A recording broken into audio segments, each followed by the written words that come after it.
जय माता दी दोस्तों, आप सभी को नवरात्रि के दूसरे दिन की हार्दिक शुभकामनाएं। माता रानी आप सभी का कल्याण करें। आज की वीडियो में हम बात करेंगे शारदीय नवरात्रि 2025 के दूसरे दिन के लिए पूजा का शुभ मुहूर्त क्या है और राहु काल का समय क्या रहेगा। नवरात्रि के दूसरे दिन की पूजा विधि क्या रहेगी। आपको बता दें कि नवरात्रि के दूसरे दिन मां दुर्गा के दूसरे स्वरूप मां ब्रह्मचारिणी की पूजा की जाती है।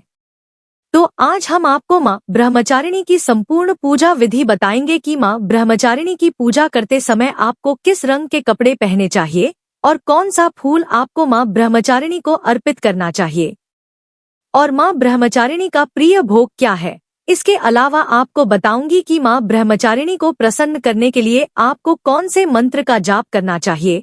आपको बहुत ही छोटा और आसान सा मंत्र बताऊंगी और इसके अलावा मां ब्रह्मचारिणी की कथा भी सुनाऊंगी। साथ ही साथ नवरात्रि के दूसरे दिन किए जाने वाला एक इच्छा पूर्ति उपाय बताऊंगी, जिसे करके आप अपनी मुहमांगी मुराद को पूरा कर सकते हैं। लेकिन वीडियो शुरू करने से पहले आपसे निवेदन है कि यदि वीडियो आपको थोड़ा सा भी अच्छा लगे तो कृपया एक बार लाइक अवश्य कर दीजिएगा, क्योंकि आपका एक लाइक हमारे लिए बहुत महत्वपूर्ण होता है। और माता रानी की कृपा प्राप्त करने के लिए कमेंट बॉक्स में अवश्य लिखिएगा जय माता दी या जय मां ब्रह्मचारिणी। तो चलिए बात करते हैं शारदीय नवरात्रि के दूसरे दिन की। दोस्तों, नवरात्रि के दूसरे दिन मां दुर्गा के दूसरे रूप मां ब्रह्मचारिणी की पूजा की जाती है। इनकी उपासना नवरात्रि के दूसरे दिन की जाती है। ब्रह्मा का अर्थ है तपस्या और चारिणी यानी आचरण करने वाली, अर्थात तप का आचरण करने वाली मां ब्रह्मचारिणी। देवी ब्रह्मचारिणी साक्षात ब्रह्मा का स्वरूप है। मां ब्रह्मचारिणी को इस लोक के समस्चर और अचर जगत की विद्याओं की ज्ञाता माना जाता है। और मां ब्रह्मचारिणी के स्वरूप की बात करें तो मां ब्रह्मचारिणी सफेद रंग के वस्त्र धारण करती हैं। माता के दाहिने हाथ में जाप की माला और बाएं हाथ में कमंडल सुशोभित है। मां ब्रह्मचारिणी पवित्रता, शांति, तप और शुद्ध आचरण का प्रतीक मानी जाती है। दोस्तों, मां ब्रह्मचारिणी की उपासना एवं आराधना करने से भक्तों को अनेक प्रकार की सिद्धियां प्राप्त होती हैं, जैसे तप, त्याग, वैराग, सदाचार इत्यादि। इनकी वृद्धि होती है। उनकी कृपा से भक्तों को सर्वत्र विजय की प्राप्ति होती है और जीवन की अनेक प्रकार की परेशानियां भी समाप्त हो जाती हैं। चलिए जानते हैं शारदीय नवरात्रि 2025 के दूसरे दिन के शुभ मुहूर्त क्या है और राहु काल का समय क्या रहेगा। दोस्तों, साल 2025 में शारदीय नवरात्रि का दूसरा दिन 23 सितंबर 2025 दिन मंगलवार को रहेगा और द्वितीया तिथि की शुरुआत 23 सितंबर को सुबह 2:56 पर हो जाएगी और द्वितीया तिथि की समाप्ति 24 सितंबर को सुबह 4:51 पर होगी। बात करें पूजा के शुभ मुहूर्त की तो सुबह की पूजा का शुभ मुहूर्त सुबह 9:12 से लेकर दोपहर 1:44 तक रहेगा और शाम की पूजा का शुभ मुहूर्त शाम 7:46 से लेकर रात 9:15 तक रहेगा। और इस दिन अभिजीत मुहूर्त सुबह 11:49 से लेकर दोपहर 12:37 तक रहेगा। और इस दिन सूर्योदय का समय सुबह 6:10 पर रहेगा और सूर्यास्त का समय शाम 6:16 पर रहेगा। और इस दिन राहु काल का समय दोपहर 3:15 से लेकर शाम 4:46 तक रहेगा। दोस्तों, राहु काल अशुभ समय होता है। इस दौरान कोई भी शुभ कार्य, पूजा या उपाय ना करें। दोस्तों, नवरात्रि के दूसरे दिन भक्तों को मां ब्रह्मचारिणी की पूजा करते समय हरे रंग के कपड़े पहनना चाहिए।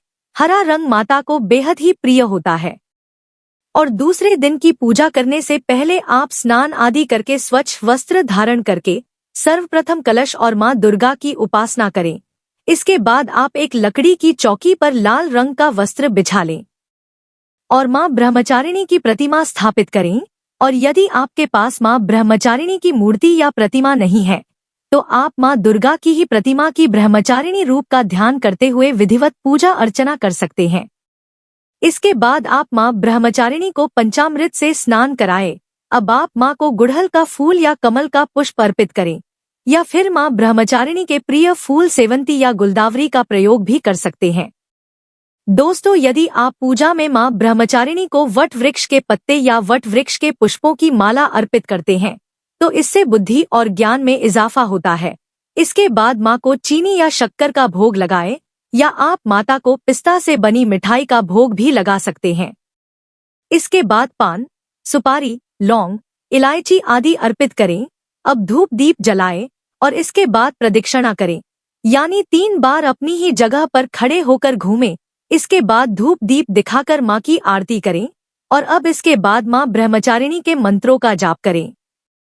आप मां ब्रह्मचारिणी के मंत्र ओम ऐं ह्रीं क्लीं ब्रह्मचारिण्यै नमः इस मंत्र का 108 बार जाप करें, या इसके अलावा आप या देवी सर्वभूतेषु मां ब्रह्मचारिणी रूपेण संस्थिता नमस्तस्यै नमस्तस्यै नमस्तस्यै नमो नमः इस मंत्र का भी जाप कर सकते हैं। दोस्तों, आप जितनी श्रद्धा और अटूट विश्वास के साथ मां ब्रह्मचारिणी के मंत्रों का जाप करेंगे तो मां आपकी मनोकामना शीघ्र पूरा करेगी। मंत्र उच्चारण करने के बाद आप अपनी मनोकामना मां ब्रह्मचारिणी के समक्ष जरूर रखें। इसके बाद दुर्गा चालीसा, दुर्गा सप्तशती या दुर्गा कवच का पाठ करें। अब आरती करके विधिवत पूजा को संपन्न करें और अंत में क्षमा प्रार्थना जरूर करें और सभी लोगों में प्रसाद का वितरण करें। आपको बता दें कि इस दिन किसी ब्राह्मण को चीनी का दान करना बहुत ही शुभ होता है। चलिए अब हम सुनते हैं मां ब्रह्मचारिणी की कथा, जो इस प्रकार है। मां ब्रह्मचारिणी पूर्व जन्म में राजा हिमालय के घर पुत्री के रूप में जन्म ली थी। बड़े होने के बाद माता ने नारद जी के उपदेश से भगवान शिव शंकर को पति के रूप में प्राप्त करने के लिए घर तपस्या की। इसी तपस्या के कारण ही उनका नाम ब्रह्मचारिणी पड़ा। उन्होंने 1000 वर्ष तक फल फूल खाकर समय बिताया और 100 वर्षों तक केवल जमीन पर रहकर तपस्या की। माता ने शिव शंकर को प्राप्त करने के लिए कठिन उपवास रखे। वह खुले आकाश के नीचे वर्षा और धूप में घोर कष्ट झेले और 3000 वर्षों तक माता ने टूटे हुए बिल्व पत्र खाकर भोलेनाथ की आराधना की और बाद में माता ने सूखे बिल्व पत्र खाना भी छोड़ दिया। इसी कारण उनका नाम अपर्णा भी पड़ा। माता ने कई हजार वर्षों तक निर्जल और निराहार रहकर कठिन तपस्या की। कठिन तपस्या करने के कारण देवी माता का शरीर एकदम सूख गया। तब देवता, ऋषिगण और मुनि ने ब्रह्मचारिणी माता की तपस्या की सराहना करते हुए कहा कि हे माता, ऐसी घोर तपस्या संसार में कोई नहीं कर सकता। ऐसी तपस्या सिर्फ आप ही कर सकती हैं। आपकी इस तपस्या से आपको भोलेनाथ जरूर पति के रूप में प्राप्त होंगे। यह सुनकर ब्रह्मचारिणी ने तपस्या करना छोड़ दिया और अपने पिता के घर चली गई। वहां जाने के कुछ ही दिन बाद माता को शिव शंकर पति के रूप में प्राप्त हो गए। दोस्तों, मां ब्रह्मचारिणी की पूजा बहुत ही सरल है और उससे भी सरल है इनको प्रसन्न करना। मां ब्रह्मचारिणी को सच्ची श्रद्धा से अगर बुलाया जाए तो वह तुरंत ही आ जाती है। मां दुर्गा का यह स्वरूप अनंत फल देने वाला माना गया है। मां की पूजा करने से ज्ञान की वृद्धि होती है और सभी समस्याओं से मुक्ति मिलती है। मां ब्रह्मचारिणी ने अपने तप के माध्यम से ही हजारों राक्षसों का अंत किया था। तप करने से इनको असीम शक्ति प्राप्त हुई थी। माता की आराधना करने से जीवन में संयम, बल, सात्विक, आत्मविश्वास की वृद्धि होती है। माता की शक्ति के प्रभाव से तन मन के सभी दोष दूर होते हैं और जीवन में उत्साह व उमंग के साथ साथ धैर्य व साहस का समावेश होता है। मां दुर्गा का यह दूसरा स्वरूप दिव्य और अलौकिक प्रकाश लेकर आता है। चलिए हम जानते हैं नवरात्रि के दूसरे दिन किए जाने वाला एक इच्छा पूर्ति उपाय, जिसे करके आप अपनी मनोकामना को शीघ्र पूरा कर सकते हैं। इस उपाय के लिए आपको एक कटोरी में थोड़ा सा गेहूं का आटा लेना है और उसमें थोड़ी सी शक्कर मिलानी है। इसके बाद आप इस कटोरी को किसी बर्तन से ढककर अपने पूजा घर में माता के सामने रखकर अपनी मनोकामना को बोलते हुए रात भर वहीं रखा रहने दें और फिर अगले दिन सुबह आप यह शक्कर मिला हुआ आटा किसी पेड़ के नीचे डालकर आ जाएं, जहां पर चींटियां हो। दोस्तों, इस उपाय को करने से आपके घर में धन का आगमन होगा। साथ ही जो भी दुख दर्द परेशानी आपके जीवन में चल रही है उससे भी छुटकारा मिल जाएगा। तो बोलो मां ब्रह्मचारिणी की जय। तो दोस्तों, यह जानकारी आपको अच्छी लगी तो कमेंट में जय माता दी जरूर लिखें और अगर आपका कोई सवाल है तो उसे कमेंट बॉक्स में अवश्य पूछ ले और इस वीडियो को लाइक करें, शेयर करें और साथ ही साथ चैनल को सब्सक्राइब करें। धन्यवाद।